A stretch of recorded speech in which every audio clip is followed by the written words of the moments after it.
Canada's Walk for the Wounded is held every year and is a 168-kilometer march that originally started at CFB Petawawa and made its way all the way to Parliament Hill in Ottawa. The marchers wear a 20-pound weighted vest and do 22 push-ups every hour for a total of 176 hours.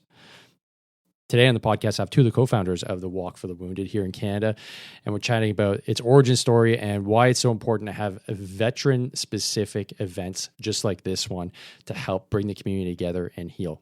Another great episode here in the Hard to Kill podcast. Stay tuned. Welcome to the Hard to Kill podcast, the go-to podcast for military, LEO, and EMS professionals. Sharing ideas and experiences from around the world to make you hard to kill. Here's your host, Dave Morrow.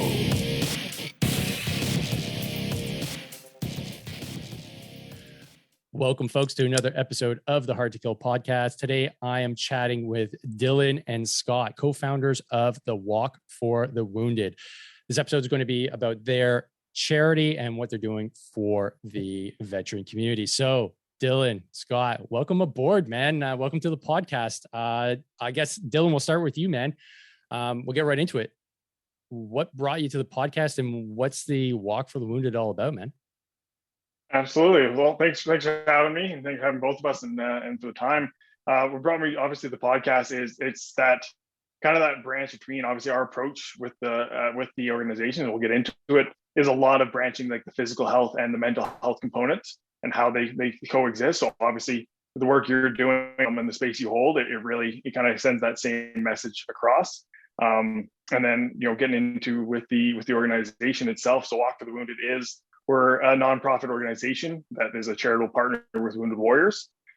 So we run this year we're running our two events, both key named the Walk for the Wounded, one taking place in Ottawa and then one in Canmore. And it's a fundraising based event within exclusive to the veteran and first responder community, where participants come together, fundraise for Wounded Warriors and the work they do with mental health and OSIs. All right, right on. So Dylan, what's your backstory? Like I saw you guys on the news and I was like, okay, you guys are walking from Pet. Okay, that's cool. What was your experience in the CAF, and then what brought you along to where you are now, where you've got a pretty cool charity on the go? Absolutely. I did. So I served just under 5 years. I was with 3RCR, posted in Petawawa. So I was did my time with the Airborne there. I had a pretty fortunate for my even a shorter career there. I deployed in 2018 overseas during Op Impact to Iraq. So I got my six months in the sandbox there. Nice. Had some really good experience through it. And then also redeployed with the floods in Ottawa. So a little bit more domestic work, as well as the kind of the nonstop training wheel that we enjoy on the high readiness.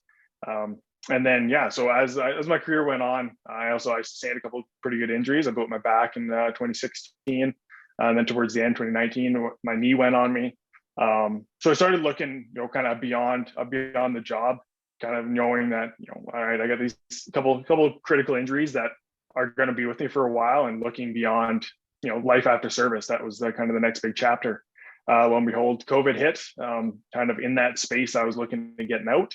And at the time, I'd gone on to do some personal training myself, got into like my strength and conditioning coaching, and it was kind of at a standstill. I had throughout my time, like I'd lost a handful of friends to suicide while in service. I lost a friend, kind of a colleague friend with a training accident, and just kind of saw this gap in the system in a sense where it was, there was all these different approaches to mental health, but I really saw like, well, ultimately, if we break down what it is, so many of us enjoy in service and the camaraderie and the kind of that having each other's back, but wasn't necessarily the biggest approach to it in the mental health space. So I'd been doing these suffer Sundays, I would call them. I pick a workout and I do 1,000 reps of it every Sunday. Just kind of that kind of personal factor, kind of spend that time working on yourself. And as the weeks went by, I was like, you know what, like I kind of had this ever turning thought in my head of, if I'm going to do this, I'd rather do it for a cause. And especially as, people were left to their own devices throughout all of COVID, and we saw the mental health concerns continue to rise. I actually reached out to Wounded Warriors, the organization there, and was like, yeah, I want to run this event. They gave me the platform to be able to run it kind of how I want. And with one of our other co-founders there, Jeff, we kind of sat down and we planned out, like, all right, do we want to do 24 hours of, different lifts? Do we want to do like all the hero workouts back to back? Like, how do we want to do this? And we landed on, all right, let's walk from Petawawa to Parliament. Like, it's 175K, and we're all average guys. So we're like, all right, yeah, like, how terrible can it be to go for a long walk? Yeah, in running shoes. In running shoes, not in full kit or anything. So we did add on the weighted vest. So 20-pound vests and 22 push-ups every hour for the 22 a day. And then, as Scott will tell you, I kind of came by his house for Canada Day get together and told my idea and kind of caught him while he's had a few. And he's like, yeah, sure, I'm in.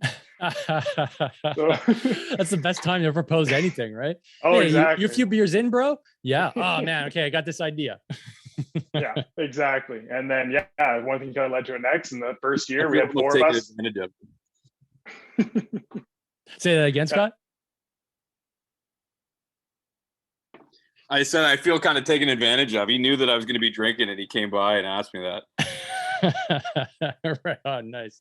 Hey, sometimes it's just the right opportunity. And opportunity, So then, we led into that first year, and from that first year, I was definitely taken back by the amount of interest we generated. Like, we put it together, and I think it was like 6-7 weeks from the day we announced it to the day we stepped off. We had set like the $22,000 fundraising goal, kind of stick with the number 22 throughout.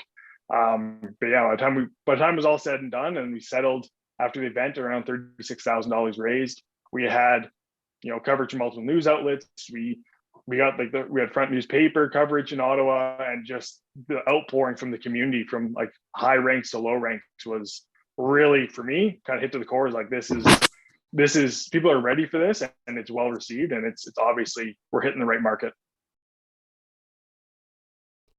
Hey, let me just interrupt you for one quick second.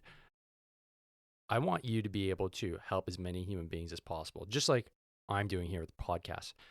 You can be somebody's freaking hero right now, but you'll likely never meet them.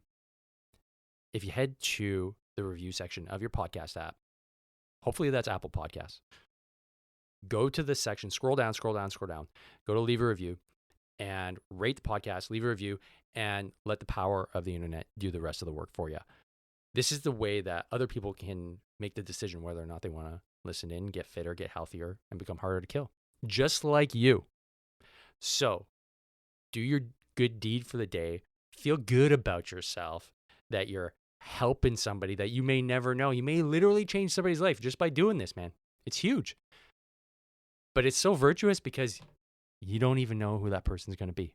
Wild, wild world we live in. So if you're enjoying this content, pass it on. This is the 30 seconds of good behavior that will inevitably come back to you in the future. So head to your podcast app, leave a review, and drop a comment. Really appreciate you listening. Really appreciate you subscribing, and keep on tuning in to some more episodes. All right, back to the show. Right on. That's really cool. It just kind of, you saw that there was a need.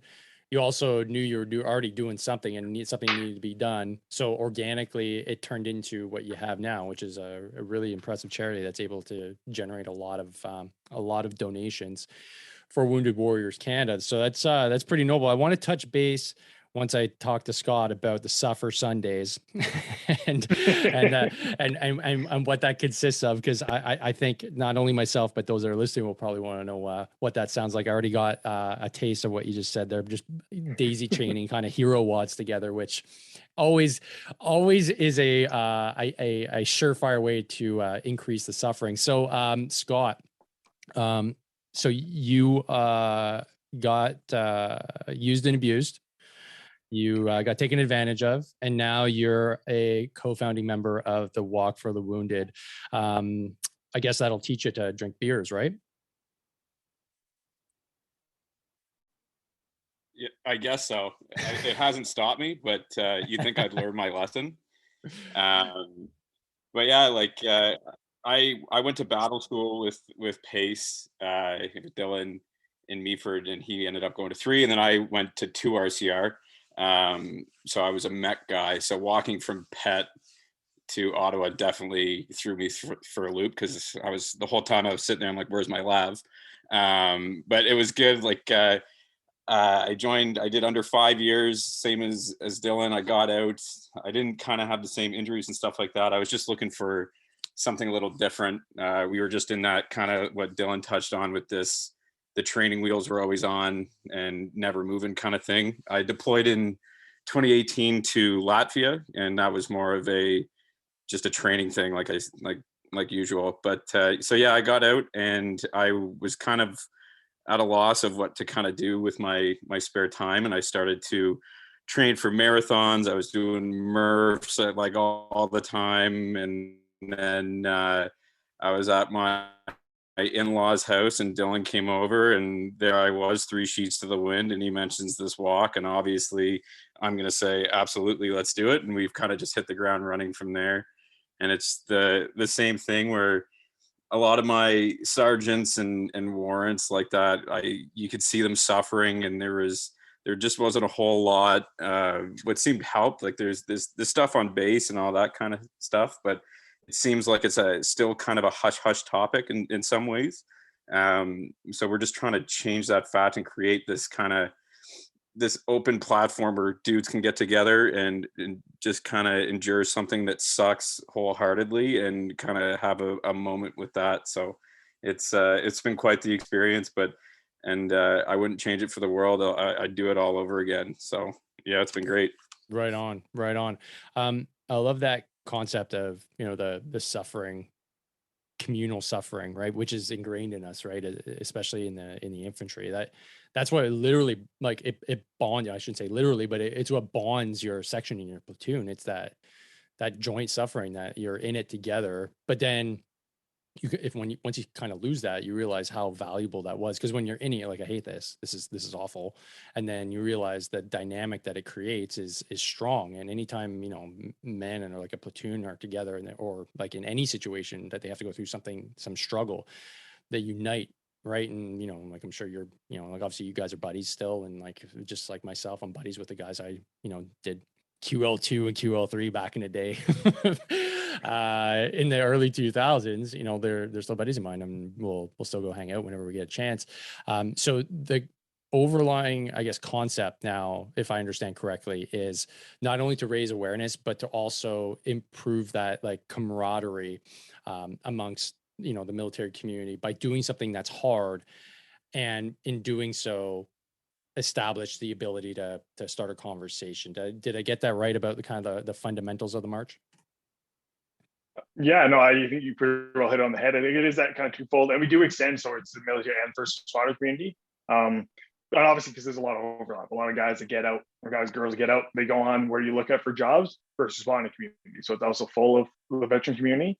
But exactly that. So you have something where like it gives people a goal to work on, especially if you're a transitioning member or someone like kind of in that limbo post-service, and you're kind of in that disconnected state. It's like, all right, well, here's a challenge that is going to kind of keep you goal orientated, going to give you something to work on, and also going to give you that bigger system of networking as well. Like we've seen it over the last couple of years, that kind of like we all know it. Anyone who's been in service, Canada's a pretty small military, and it's pretty easy to make those connections. So it's once you kind of got into it, we got connected with so many other great organizations doing things, and been able to bring other individuals into the space that are kind of in that limbo state.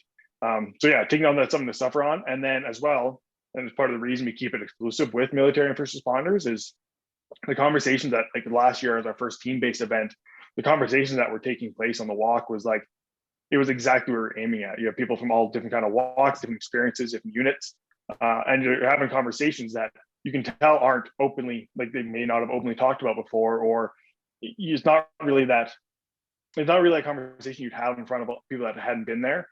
The stories that you can't really say without, someone's going to look at you a little sideways. It's the way especially with the desensitization most of us have towards it all, the humor we kind of overlay in there. Yes. Is you have that space where, yeah, you can have that talk, and it's, I'm sure you can attest to it as a personal trainer, is you get someone in the state of kind of like that suffering or that hardcore work, you'll see kind of their true self more than you will maybe sitting on a couch talking about mental health. For a lot of these guys and girls, that's their kind of their state. Their state is being in the field or being in a workout to relieve their stress. Right on. Yeah, absolutely.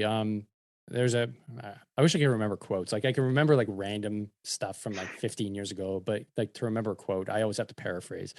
And I can't remember if it was Plato or Socrates, but essentially he was saying like, show me a man playing for an hour and I'll know his character for life, or something to that effect. Mm-hmm. Like when you're deeply engrossed in something that's physically demanding, you will ultimately see like that individual's true character. So you're bang on with that. Like you see it if you've ever, like, I instructed tons of troops during the, my years in, and you see them in garrison, and then you get them in the field, and like the super soldier that you thought might not be so super once put to the test in the field. It's just cool to see, because it's a really interesting aspect of being human, right? It's how much suffering can you endure, and can you do it cheerfully? Like it's just this weird thing. 100%. And I mean, you can probably attest to it as well. And like, you can be on the worst training exercise and just hating your life, and you'll look over and you'll see your buddy that's suffering as much, if not more. And so you get that little warm feeling inside of like, it makes you feel good about yourself. Like I feel better. Like I'm seeing how he's doing. Like I'm fine. I can last another day.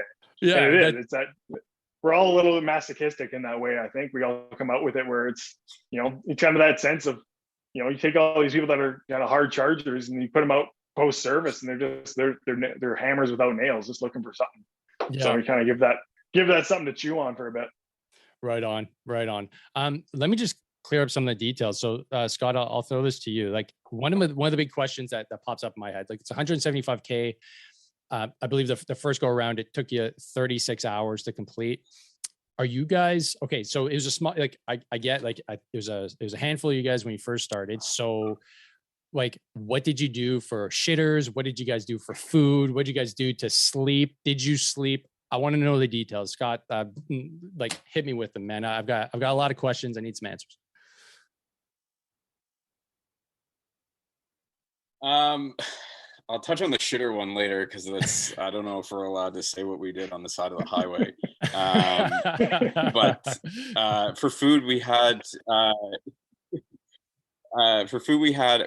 what was it called, Dylan? I'm terrible with remembering details. Bored and Saucy, or out of Petawawa. So they were able to run us out some meals, and we stopped.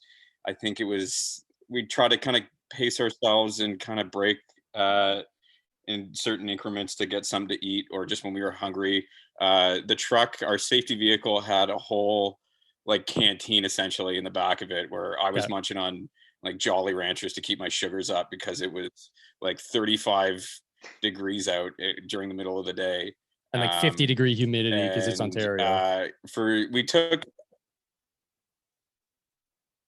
Like I remember taking my plate carrier off, and it reminded me of just like the summer days in Gagetown when we'd be out walking around, and just there was sweat where I didn't want there to be sweat. It felt disgusting. And I had to keep reminding myself that we're doing this for the kind of greater good sort of thing. So yeah, there was that. And we took lots of like water breaks, and we slept for not very long near the kind of end of it, because our feet were blown up, like just hurting bodies, really. But it wasn't that much of a rest. It was more of a get up, let's go, let's get this over with. We're this far. Let's rock and roll sort of thing. And I'll say, just so if there's any cops listening or who want to kind of prosecute us later, we did nothing illegal in terms of shitters and relieving ourselves. We did it all within the confines of Ontario law. I like that answer. Okay, so now next steps, like you've got more people that are participating.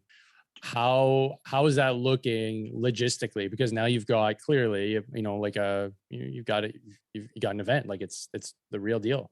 So what are you guys doing, and what are you expecting preparation wise physically for individuals that want to participate? I can take this one as a I guess have sorted out some of the details on that regards. First off, so yeah, especially with the two events, we kind of set our capacity at East for kind of growing gradually just to be able to contain it. So our max is going to be 20 teams for the year. Currently, we have 13 registered, so 13 teams of 4 for the East. For the West, it's kind of 2 teams of 2 or 4, and we got 14 registered for that. So yeah, definitely significant more uptake. And like we have the West, we have teams coming from Vancouver Island to do the walk in Canmore, Alberta there. And Ontario, we have people interested from all over the province. So definitely kind of all walks of life, all types of people, and increased interest with that. So what we did, because obviously, yeah, the fitness concern is kind of that we don't want people to break themselves for a charity event and then be out of work the week after, and of course it's a care control aspect, because it's basically a moving echelon of an event for the East, where you leave and we're just safety vehicles all the way there. So we did a few things this year as we continue to grow that were different. I actually developed up a handful of training programs for the participants as they come on.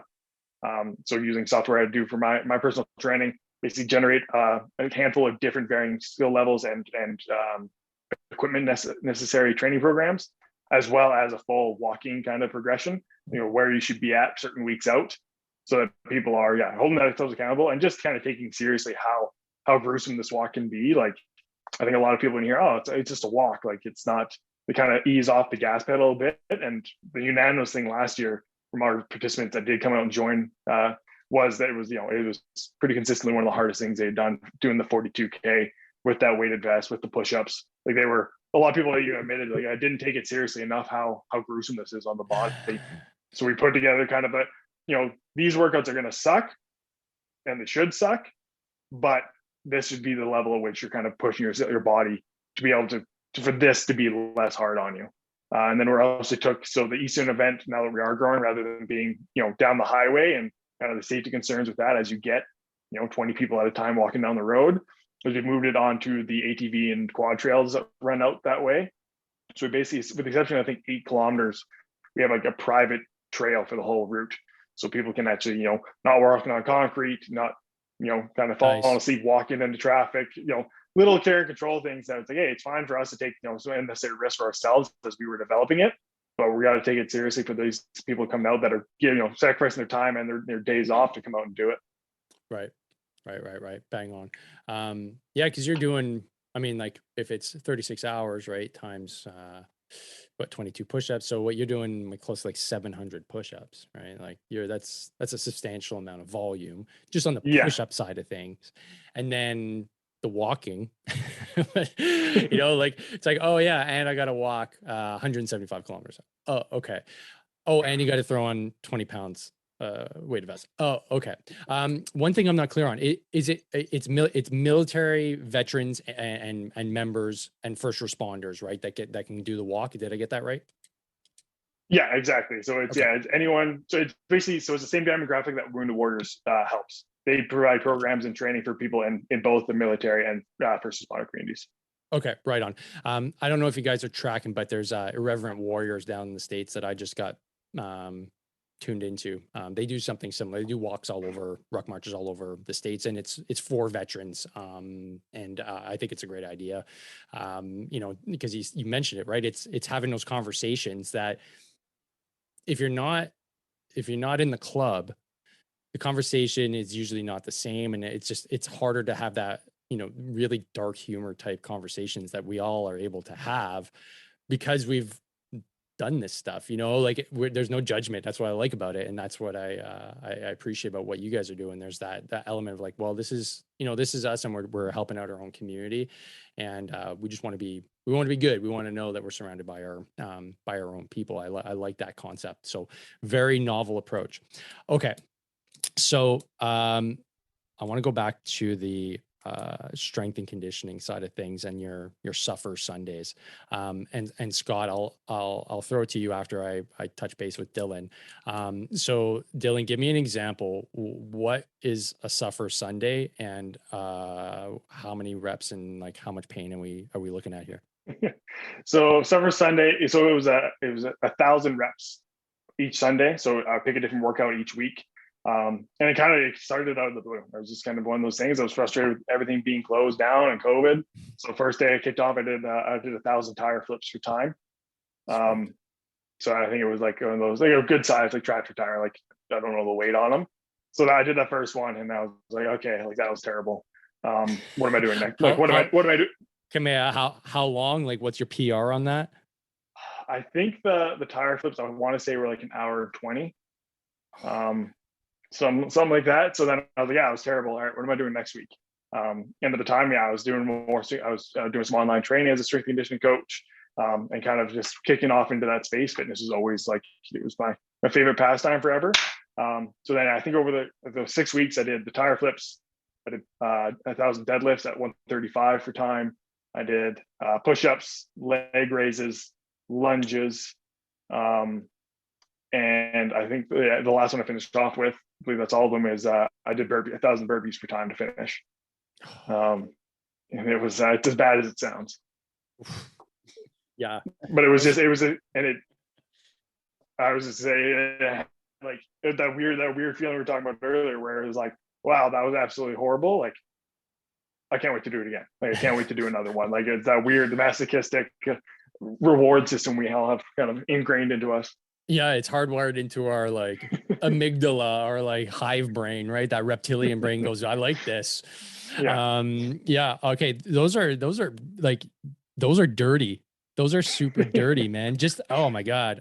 Here in Montreal, we used to have this thing called was it called the Hero Challenge? It was called something. It was deadlifts and he had to do, I think it was 100,000 pounds. So it was like, load the bar however you want. And it was just like in the middle of downtown, and like my buddy did it, and it was just insanity. It was something similar to that, like 1,000 reps or whatever, right? Like, so that being said, I think there's definitely a possibility to do some challenges in the hard to kill community here with this, because we got a lot of masochists too that just want more pain. So I think a Suffer Sunday might be something that we can have on deck. I was doing this coming week. We're just doing a simple like 100 kettlebell swings a day challenge, just to get your ass back in gear. And I think we can finish it off with maybe some Suffer Sunday extravaganza. This is cool, man. I like this. So Scott, over to you, man. Are you as much of a masochist as Dylan is?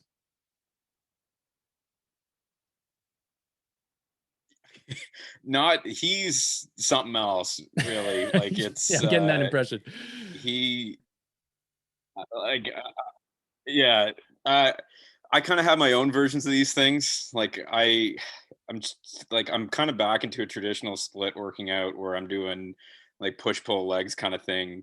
But on my active rest days, I try to get out and kind of punish my body a little bit. So I've been trying to get myself ready to go for the Ottawa walk. And so one of the things I really miss about being in the military is the rucking. So I bought myself this like kind of shitty backpack, and I've just been loading it up with whatever. So what I've been doing on, I think it's like Sundays and Thursdays, is I'll be like, okay, I'm going 10K. So the first day I'll go and I'll load it up with like 80 pounds. And then if that is okay, the next time, okay, I'll go 100 pounds. So I'm just trying to get my stuff moving again, because I work still from home. I'm still like, I'm not getting out. I'm not kind of being as active as I used to be, aside from my working out and stuff like that. So I'm really just trying to push my endurance in terms of getting a ruck on and going, or putting a plate carrier on and trying to run as far as I can with the plate carrier. A lot of the times it's just my stupidity when I'm running with a plate carrier on, because I'll be like, oh man, I'm 10K out. And now I got to go back home. So a lot of the times it's not my math, it's just like my stupidity in terms of not knowing how to calculate distance properly. But that's kind of my thing. I go through these cycles where I get in the fittest shape of my life, and then summer comes around. I'm like, well, a beer outside sounds pretty good, and I let myself go a little bit. So I go through these cycles of letting myself go, becoming super fit. So I'm trying to stay in decent shape the whole year round. I mean, we're into June now, and we're doing okay. So hopefully, I can keep it up through the summer. But I have a newborn son as well, so it's Hey, congrats. just finding the time to do all these things, and it's yeah. I'm not as crazy as Dylan. That's a long-winded way to say that Dylan is a psychopath, and if you want to be in shape, listen to him. Yeah. I'm already feeling insecure listening to him, and it seems like you are too. You're like, wow, I'm doing all these runs, and like I feel like I need to justify myself now too, because I'm a trainer. I'm like, oh yeah, I'm doing all kinds of stuff. Yeah, of course, yeah, I'm doing kettlebell swings. Yeah, every day I do something. So it's cool that you've got a much more laid back approach, which is very similar to mine. I do have a plan, but I also like smashing beers and having a good meal when it presents itself.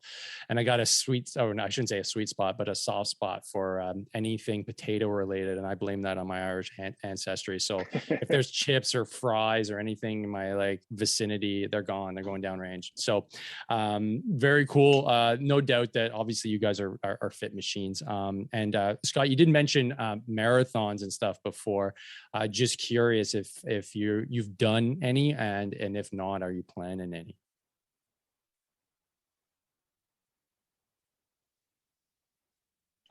So I've only done halves. I was training for the Army Marathon when Dylan had approached me to do the walk for the wounded the first year. And then after I did the walk, I'm like, I'm not doing that because my feet were still pretty banged up. I have full intentions of doing it.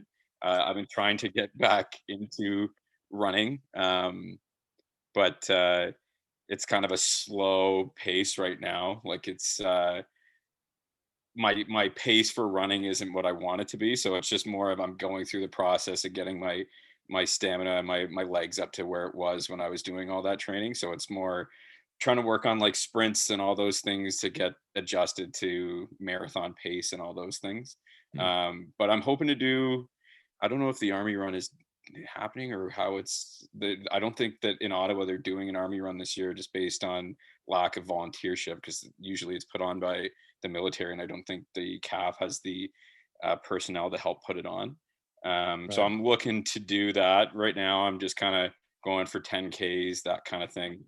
But if one presents itself, I definitely want to do it, because it's one of those things where you can just get out on the road and turn your brain off, and it's a little bit of therapy for me. And I just put on podcasts and whatever and just try to educate myself. It's a good release. So running is definitely something I want to keep doing. And yeah, for sure, if a marathon's out there, I want to get at it.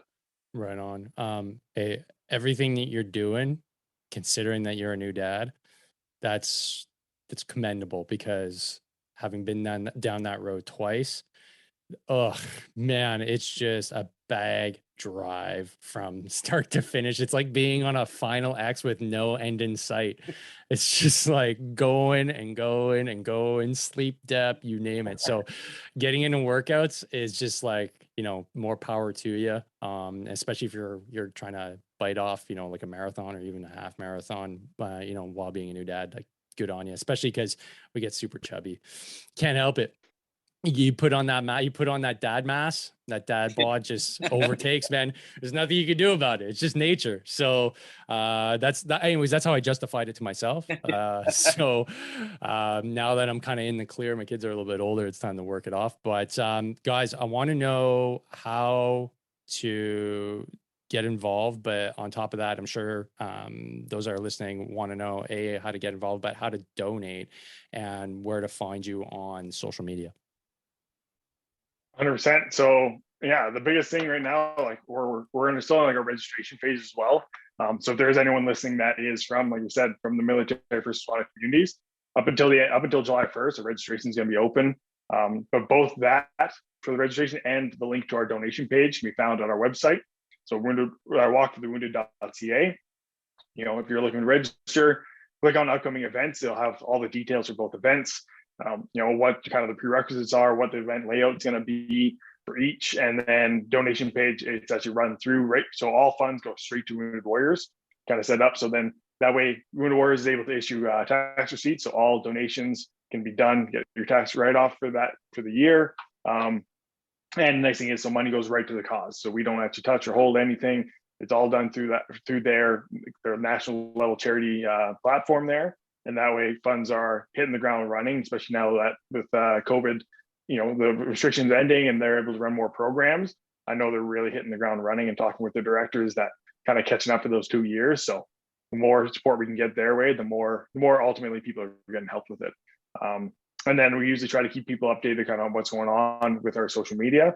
Walk for the Wounded on Facebook and at Walk for the Wounded on Instagram, kind of keeping people in the loop if anything announcements come up that way. Right on. Yeah, I like your feed. Big fan. I gotta learn a few things from you guys. I'm a bit older than you guys, so my grasp of things like IG and like Facebook, like it feels like I'm a caveman, like smashing two rocks together. For some reason, I just have a hard time. So, yeah, good on you guys for mastering that and getting the word out on the socials. Guys, this has been a hoot. Scott or Dylan, do you have any last comments or things you want to bring up that are important for the Walk for the Wounded charity? Or Walk for the Wounded charity. I'm sorry, guys. I've done the Walk to Remember, the Walk for Remembrance, Ruck for Remembrance. I'm inundated now, but I got that right. I know who I'm interviewing today. It's Walk for the Wounded. 100% Walk for the Wounded. Yeah, no, I think kind of just like the overall message we want to send, especially with the listeners and the outreach you have is just, again, getting that interest to people, especially reach out to anyone that might be either new to the transition, getting out, looking towards getting out, or maybe been out for a while. And we know, I know, transition out, it caught me off guard what it was going to be like. I kind of had a plan that laid out. It didn't involve COVID, but I still had this, here's my general plan. I'm going to, I was going to go into the personal training space. I got COVID should be over by the fall. Should be good. Lo and behold, the last few years have not been what was expected. But 2 weeks to flatten the curve, man. 2 weeks to flatten the curve. Exactly. Curve's got to be pretty flat by now. Yeah. But yeah, no, just extending to them is don't hesitate to reach out to get involved. It's something that, the feedback has been, if you're in that space, getting around, getting around people that do get it, have that camaraderie that might be lacking after service to, take on an event or even, reach out for a program. If you are struggling, we're happy to do, programs for people as well, and just get involved in the training process, get into the community in a sense. It's kind of that, I'm going to paraphrase as well, going back to quotes. I believe it's the one by Jordan Peterson there, is where if you have, having a single aimed goal or something to focus on, and he kind of talks about it with his clinical practice, if you could get, people that are struggling just to exercise regularly, get some good nutrition, proper sleep, 80% of his clients wouldn't need his help. Mm-hmm. So, it's the best way to be an example. And then obviously our kind of underlying message in all this is, leading by example with Walk for the Wounded, less talk, more walk, and kind of putting your feet where your mouth is in regards to mental health, is taking that on. Kind of, if you're something that's important to you, it's tough to be the change you want to see. It's a lot, it's a catchy phrase, but it definitely takes a lot of checking your ego to get out there and, and kind of I want to lead by example in the space, and for us, we're tired of getting notifications of guys that lost the battle to themselves. So we send it to anyone in that space, come out, support, reach out and see how you get involved. Right on. Scott? Yeah, I don't know if I could really top that, really. And just saying that, mental health and the approaches to mental health can be kind of a solemn and it's not talked about in a manner that we like. We still want it to be as serious as possible, but we're out here to have a good time. We're out here to make friends. We're here to have good conversations. We're here to support one another. But it's not like we're completely serious all the time. Like we want to have a good time. So anyone listening that wants to come out, don't think that we're a bunch of guys that are just going to be straight faced the whole time. And we want to have fun with everybody. And it's supposed to be a weekend that you can look back on and be like, damn, that was a lot of fun with those guys. I feel a lot better. I had a good conversation with so and so. I'm going to do it again next year.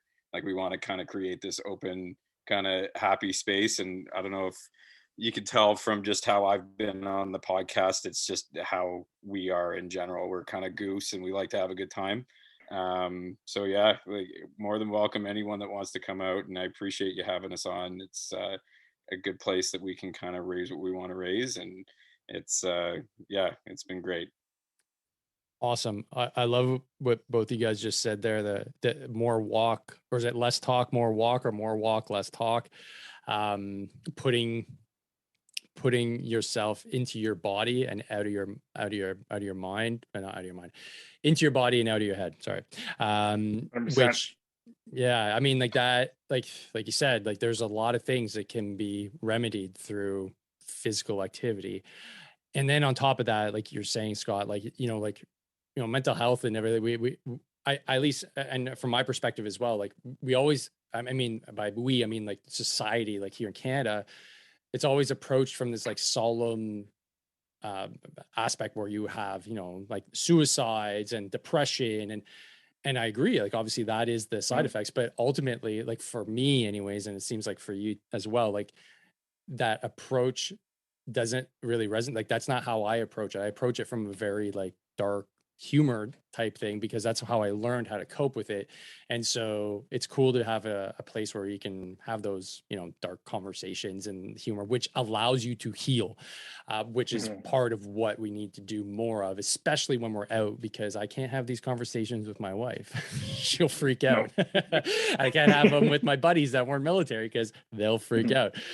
So it's really cool that you guys decided to put this on and take action, which is essentially what we need here. And it's cool to see that, this veteran community and all these new initiatives are all popping up. And I don't think it's coincidence. I think there's like I said before, like a veteran renaissance where we're starting to get our voice. We're starting to realize we're young. We're still lean and mean, at least some of us anyways. And we want to make a difference. And just like what we learned in the military, adapt and overcome and all these very important principles, and being ethical and being moral, they're all applying now to the charities, the nonprofits, and the businesses that we're running. And you guys are in that space and kicking ass and taking names. So it's been a pleasure having you guys on. So folks, go out and check the Walk for the Wounded, get involved, and don't forget, train hard, fight easy. See you on the next one. Peace. Awesome. Thank you.